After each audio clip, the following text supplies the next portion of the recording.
हाय। कैसे हैं आप लोग। उम्मीद है कि मेरे द्वारा बनाया गया वीडियो जो है आप लोगों को पसंद आ रहा होगा और आप लोगों को मेरे द्वारा बनाया गया वीडियो से लाभ भी मिल रहा होगा। बस ऐसे ही अपने घर में बैठकर स्टडी कीजिए बिहेवियर ऑनलाइन क्लासेस के साथ। तो चलिए, इससे पिछले वाले वीडियो में मैंने आप लोगों को बताया था कि हमारा जो अगला टॉपिक होगा वो होगा गोलीय दर्पण के फोकस दूरी यानी एफ और वक्रता त्रिज्या यानी आर, इन दोनों के बीच जो है रिलेशन, इन्हीं दोनों के बीच रिलेशन को हम लोग देखेंगे। ठीक है, इन्हीं दोनों के यानी कि एफ और फोकस दूरी और आर वक्रता त्रिज्या। तो गोलीय दर्पण के फोकस दूरी और उसके वक्रता त्रिज्या में कुछ रिलेशन है, कुछ संबंध है, उसी संबंध को हम लोग देखेंगे। तो ध्यान देते हैं, इन संबंधों को देखने से पहले हमें एक चीज समझ लेना बहुत जरूरी है, जो कि है कि आप लोगों को ध्यान में होगा कि मैंने जो फिगर बनाया था, जैसे ये अवतल दर्पण है, अवतल दर्पण ये आपका प्रधान अक्ष है, ये आपका ध्रुव है, ये आपका सी है। जब इस प्रधान अक्ष के समानांतर कोई प्रकाश की किरण दर्पण पर इंसिडेंट होती है, मतलब दर्पण पर आपतित होती है, तो दर्पण पर आपतित होने के बाद यह प्रकाश की किरण जब दर्पण के परावर्तक सतह से टकराती है तो परावर्तक सतह से टकराकर वह परावर्तित होती है। इसके दौरान यह प्रकाश की किरण प्रधान अक्ष को एक बिंदु पर काटती है। जिस बिंदु पे ये प्रकाश की किरण प्रधान अक्ष को काटती है वही बिंदु जो है हमारा क्या कहलाता है, मुख्य। अब ध्यान देने वाली बात यह है कि हमारा यहां से यहां तक की दूरी, आपको तो पहले ही मैंने बताया था कि दर्पण के ध्रुव से सी तक की दूरी आर कहलाती है। क्या कहलाती है? आर। यह है आपका रेडियस ऑफ कर्वेचर, वक्रता त्रिज्या। ठीक है, और यह भी बताया था मैंने आपको कि दर्पण के ध्रुव से एफ तक की दूरी, दर्पण के ध्रुव से एफ तक की दूरी जो है वह फोकस दूरी कहलाती है। ठीक है, जिसे हम एफ के द्वारा सूचित करते हैं। ठीक है, तो अब ध्यान देने वाली बात यह है कि इसी एफ और आर के बीच जो है हमें संबंध को दिखाना है, रिलेशन को दिखाना है एफ और आर के बीच। तो बस इतना ही ध्यान देना है कि जितनी दूरी हमारी दर्पण के ध्रुव से वक्रता केंद्र तक की जितनी दूरी होती है, जस्ट इसकी जो दूरी आधी दूरी होती है एफ की, यानी फोकस दूरी की। कहने का मतलब यह हुआ कि फोकस दूरी एफ बराबर ये आर बटा 2। ठीक है, एफ बराबर आर बाय 2। तो यानी कहने का मतलब गोलीय दर्पण की फोकस दूरी वक्रता त्रिज्या की आधी होती है। गोलीय दर्पण की फोकस दूरी वक्रता त्रिज्या की आधी होती है। तो फोकस दूरी और वक्रता त्रिज्या में यही संबंध है कि उसकी फोकस दूरी यानी गोलीय दर्पण की फोकस दूरी जो है वह वक्रता त्रिज्या की क्या होती है, आधी होती है। तो यही रिलेशन है एफ और आर के बीच, और इसी रिलेशन को हम लोगों को दिखाना है कि सच में गोलीय दर्पण की फोकस दूरी वक्रता त्रिज्या की आधी होती है या नहीं, इसी चीज को दिखाना है। तो देखते हैं हम लोग, ठीक ना। तो सबसे पहले गोलीय दर्पण, बात हो रही है गोलीय दर्पण की। तो आप लोगों को याद होगा कि गोलीय दर्पण कितने प्रकार के, तो गोलीय दर्पण 2 प्रकार के। तो पहला दर्पण कौन सा आ जाएगा? अवतल, अवतल दर्पण।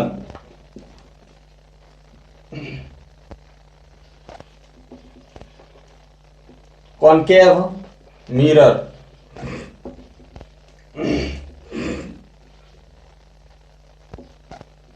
Concave mirror. ध्यान देने वाली बात है कि यहां जो है इन दोनों का जो रिलेशन हम दिखाएंगे उसके लिए हमें एक फिगर की जरूरत होगी, और ये फिगर जो है मैं बना रहा हूं, आप जो है इसको देखते जाइएगा कि ये फिगर कैसे कैसे बनता है, और ये तभी आप निकाल पाइएगा जब आपको इसका फिगर याद हो। तो इसलिए इसका फिगर याद होना बहुत जरूरी है, ठीक है। तो इसका फिगर देखिएगा, मैं इधर बना रहा हूं।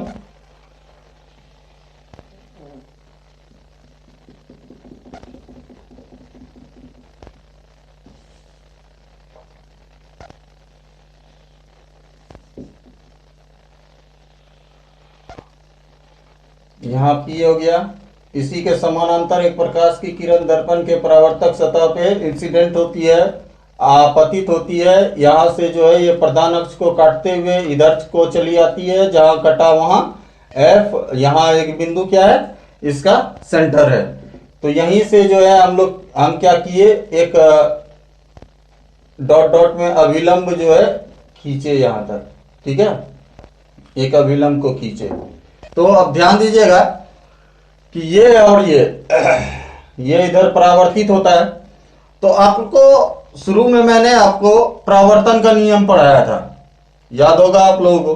परावर्तन का नियम पढ़ाया था तो उसमें बताया था कि एक प्रकाश यानी कि कोई प्रकाश जब किसी सतह पे किसी समतल सतह पे इंसिडेंट होती है तो इसका परावर्तन होता है। इसका क्या होता है? परावर्तन होता है। और इसके बीच ये नॉर्मल यानी डाला गया अभिलंब है, ये कोण आपका आई होता है और ये कोण आपका आर होता है। सेम कंडीशन हमें यहां दिखाई दे रहा है। अगर इसी फिगर को ऐसे उल्टा करके ऐसे रख दिया जाए तो ये डाला गया अभिलंब है, ये आने वाली प्रकाश की किरण है और ये परावर्तित होने वाली प्रकाश की किरण है। तो ये आने वाली प्रकाश की किरण इस अभिलंब के साथ जो कोण बनाएगी वो कोण आई होगा, और ये परावर्तित होने वाली प्रकाश की किरण जो इस अभिलंब के साथ कोण बनाएगी वो कोण आर होगा, ठीक है। समझ में आ रही है? तो इसको ध्यान से समझिएगा, ये कोण आपका आई है और ये कोण आपका आर है। तो चलते हैं, अब जितना फिगर में हम लोगों ने किया है उतना जो है लिख देना है। माना इसका नामकरण करते हैं, एम एन मान लेते हैं कि एम एन जो है हमारा क्या है? वो दर्पण है।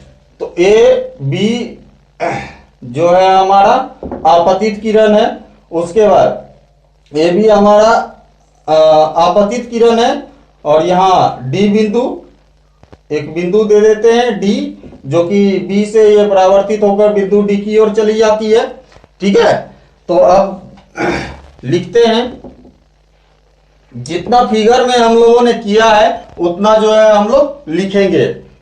माना कि एम एन एक अवतल दर्पण है। माना कि एम एन एक अवतल दर्पण है जिसका वक्रता केंद्र सी, ध्रुव P, वक्रता केंद्र C, ध्रुव P, फोकस F है, ठीक है। माना कि Mn एक अवतल दर्पण है जिसका वक्रता केंद्र C, ध्रुव P, फोकस F है, और प्रकाश की किरण ए बी दर्पण के कौन से बिंदु, बी बिंदु पर आपतित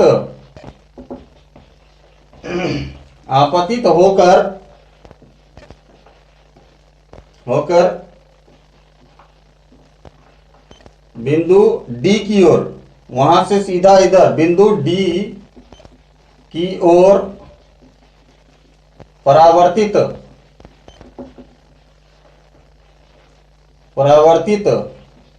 हो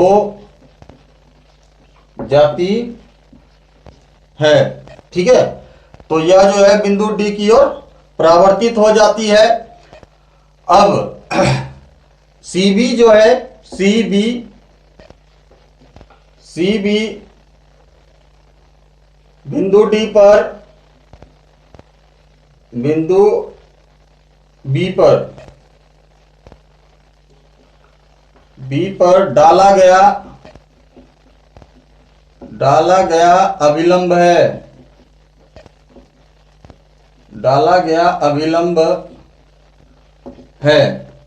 बस इतना लिख लेना है। ठीक है, जितना हम लोगों ने इस फिगर में किया बस उतना क्या करना है, लिख लेना है। इतना लिख लेने के बाद हम लोग चलेंगे फ्रॉम फिगर, है ना, चित्र से, फ्रॉम फिगर। तो अब ध्यान दीजिएगा, फ्रॉम फिगर से तो हम लोग जब चलते हैं तब यहां देखते हैं कि कुछ एंगल बन रहा है, उस एंगल को हमें लिखना है। तो सबसे पहले हम कोण आई वाले एंगल को लिखते हैं। तो कोण आई को लिखना होगा तो क्या लिखना होगा, कोण ए बी सी। ठीक है, एंगल ए बी सी बराबर angle C B F, angle C B F. अब ध्यान देना है कि कोण एबीसी ये हो गया कोण आई, कोण सीबीएफ ये कोण, तो ये कोण हो गया आर, तो यानी आई बराबर आर। तो आप लोगों को परावर्तन का दूसरा नियम याद होगा कि अपतन कोण परावर्तन कोण के बराबर होते हैं, अपतन कोण परावर्तन कोण के बराबर होते हैं। तो ये एंगल जो बराबर है, कोण एबीसी कोण सीबीएफ, ये जो बराबर है वो किस नियम से, परावर्तन के नियम से, परावर्तन के नियम से कोण आई बराबर कोण आर से ये एंगल क्या है, बराबर है। ठीक है, परावर्तन के नियम से कोण आई बराबर कोण आर, इसी एंगल से ये दोनों क्या है, बराबर हैं। अब यहां ध्यान देने वाली बात एक और है कि जब कोण आई बराबर कोण आर हो गया, कोण आई बराबर कोण आर हो गया, तो अब यहां ध्यान देने वाली एक बात एक और है कि ये जो है हमारा ये डाला गया जो अभिलंब है, यह एक तिर्यक छेदी रेखा की तरह व्यवहार करती है ना। दो समांतर रेखाओं को ये काटती है, दो समांतर रेखाओं को क्या कर रही है, काट रही है। तो इसका ये कोण और इसका ये कोण, ये वाला कोण दोनों बराबर होगा। ये दोनों कोण जो है एकांतर कोण होते हैं मैथमेटिक्स से। ठीक है, मैथ में जब इसको देखा जाता है तो ये दोनों कोण जो है एकांतर कोण है। तो अब यहाँ ध्यान देने वाली बात है कि यहां भी जो है ये दोनों कोण जो है एकांतर कोण बन रहा है, एकांतर कोण बन रहा है। इसलिए अगर ये कोण आई है तो ये भी कोण क्या होगा, आई होगा, ये भी होगा कोण आई। तो अब ध्यान देना है कि इन दोनों कोण को तो लिख लिए, अब इसको और इसको लिखना है। तो कोण ए बी सी, कोण ए बी सी बराबर कोण, इस कोण को लिखना है तो बी सी एफ, कोण बी सी एफ ये बराबर हो गया किससे, एकांतर कोण से। ठीक है, ये दोनों कोण जो बराबर हुआ वो किससे, एकांतर कोण से। तो अब ध्यान देना है कि ये हमारा हो गया इक्वेशन फर्स्ट और ये हो गया इक्वेशन सेकेंड। ठीक है, ये इक्वेशन फर्स्ट हो गया और ये इक्वेशन सेकंड हो गया। तो हम लोग equation from equation first and equation second, ठीक है। तो समीकरण फर्स्ट और सेकेंड से, तो समीकरण फर्स्ट और सेकेंड से जब हम देखते हैं तो देखते हैं कि अब यहां ध्यान देने वाली बात है, देखिएगा कि कौन ABC बराबर CBF है और कौन ABC बराबर BCF है। तो ये दोनों देख रहे हैं कि बराबर है, कौन ABC कौन ABC, ये दोनों बराबर है। अब ध्यान देने वाली, इसके बराबर ये है और इसके बराबर ये है, ये दोनों खुद बराबर है तो ये दोनों भी बराबर हो जाएगा। तो समीकरण फर्स्ट और सेकेंड से हमारा जो इक्वेशन आता है वो आता है कौन CBF बराबर कौन BCF, कौन CBF बराबर कौन BCF। तो अब यहां देखते हैं कि कौन CBF, ध्यान दीजिएगा CBF यानी ये कौन, ठीक है, ये कौन बराबर हो गया कौन BCF ये कौन, ठीक है। तो ये दोनों कौन और ये दोनों कौन बराबर होने के बाद ये ऑटोमेटिक जो है ये कौन और ये कौन क्या हो गया, बराबर हो गया, ठीक है। ये दोनों कौन जो है आपस में क्या हो गए, बराबर हो गए। जब ये दोनों कौन आपस में बराबर हो गए तो अब ध्यान देने वाली बात है, तो ये हमारा जो है क्या है, तो इसको अगर ध्यान से देखा जाए तो ये एक समद्विबाहु त्रिभुज है, ये एक क्या है, समद्विबाहु त्रिभुज, समद्विबाहु त्रिभुज है। जब किसी दो समद्विबाहु त्रिभुज के दो कोण, जब किसी दो समद्विबाहु त्रिभुज के दो कोण आपस में बराबर होते हैं तो उसके संगत भुजा, तो उसके संगत भुजा बराबर होते हैं, ठीक है। जब किसी समद्विबाहु त्रिभुज के दो कोण आपस में बराबर होते हैं तो उसके संगत भुजा बराबर होते हैं। तो मैथ्स में आप लोग पढ़ा होगा, तो वही रूल जो है यहां जो है लगेगा कि इनका यानी कि इस समद्विबाहु त्रिभुज का दो कोण जो है आपस में क्या हो गया, बराबर हो गया। तो इसका जो ये भुजा है संगत भुजा, ये आपस में क्या हो जाएगा, तो संगत भुजा BF और CF, BF और CF बराबर होगा, यानी BF बराबर CF,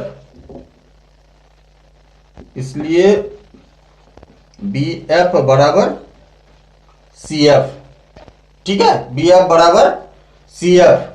अब ध्यान देने वाली बात है कि अब थोड़ा जगह की जरूरत है,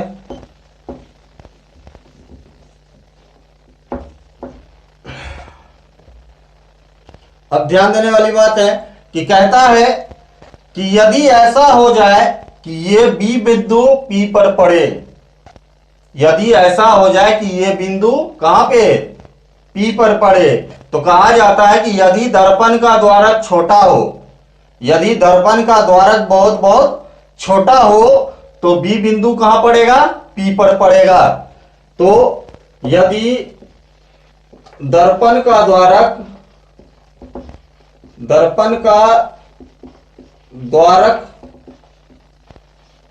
बहुत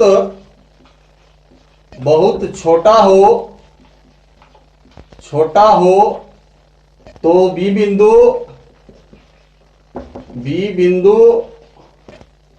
P पर पड़ेगा, ठीक है। तो ये B बिंदु कहां पड़ेगा, तो P पर पड़ेगा। अब ध्यान देने वाली बात है कि जब ये B बिंदु P पर आएगी, है ना, ये जब B बिंदु P पर आएगी तो ये BF रेखा क्या हो जाएगा, PF हो जाएगा, ठीक है। तो ये B बिंदु जब P पर आएगा तो ये BF रेखा क्या हो जाएगी, PF हो जाएगी, यानी BF बराबर क्या हो जाएगा, PF हो जाएगा। तो पड़ेगा P पर पड़ेगा, तो BF बराबर क्या हो गया, PF, BF बराबर PF। अब यहां ध्यान दीजिएगा, पहले हमारा आया है बी एफ बराबर सी एफ, अब यहां आ गया हमारा बी एफ बराबर पी एफ। तो बी एफ बराबर सी एफ भी है और बी एफ बराबर पी एफ भी है, इसलिए तो सी एफ बराबर पी एफ, सी एफ बराबर पी एफ। ठीक है, सी एफ बराबर पी एफ। तो अब ध्यान देना है सी एफ यहां अब फिगर में आते हैं, सी एफ बराबर पी एफ, दिख रहा है क्या? तो अब यहां ध्यान देना है। तो अब दूरी थोड़ा देख लेते हैं, यहां से यहां तक की दूरी क्या है? आर है, और यहां से यहां तक की दूरी क्या है? एफ है ना? यहां से यहां तक की दूरी एफ है और यहां से यहां तक की दूरी आर है। तो कहता है सी एफ बराबर पी एफ। ठीक है, सी एफ बराबर पी एफ। तो यहां है सी एफ। ठीक है, तो सी एफ कोई दूरी नहीं है। जब सी एफ कोई दूरी नहीं है तो इस सी एफ को जो है हमें दूरी में बदलना है, यानी कन्वर्ट करना है। इसको इस तरीके से लिखना है कि यह दूरी में बदल जाए, या किस में बदल जाए? दूरी में बदल जाए। तो यहां ध्यान देने वाली बात है, इसको गौर से समझिएगा कि इसको हम लिखते कैसे हैं। ठीक है, इसको लिखा कैसे जाता है। तो यहां बिंदु एफ है, यहां बिंदु सी है और यहां बिंदु पी है, यहां बिंदु पी है। तो का बात क्या आई है हमारा? सी एफ, हमको सी एफ लिखना है। ठीक है, सी एफ निकालना है। तो सी एफ कैसे निकलेगा?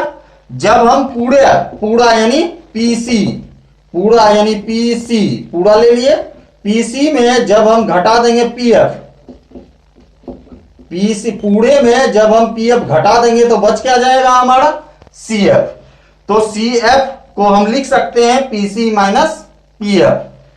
सीएफ को लिखेंगे क्या? पीसी माइनस पीएफ बराबर पीएफ। ठीक है, तो चलिए अब देखते हैं यहां, अब देखते हैं यह दूरी में बदला अथवा नहीं। तो पीसी हमारा दूरी क्या है? आर है। तो पीसी क्या हो गया? आर हो गया। पीएफ, पी से एफ तक की दूरी एफ है, बराबर पी से एफ तक की दूरी एफ है। तो आर बराबर इस माइनस एफ को ध्यान दीजिए, इस ये एफ है और इस माइनस एफ को इधर ले आते हैं, एफ आ गया। अब आर बराबर एफ जोड़ एफ कितना? 2f। ठीक है, तो अब आर बराबर, तो अगर हम f बराबर निकालना चाहें तो अगर हम इसलिए f बराबर r बाय 2, ठीक है, f बराबर r बाय 2 हमें यही दिखाना था, है ना? It was to be proved.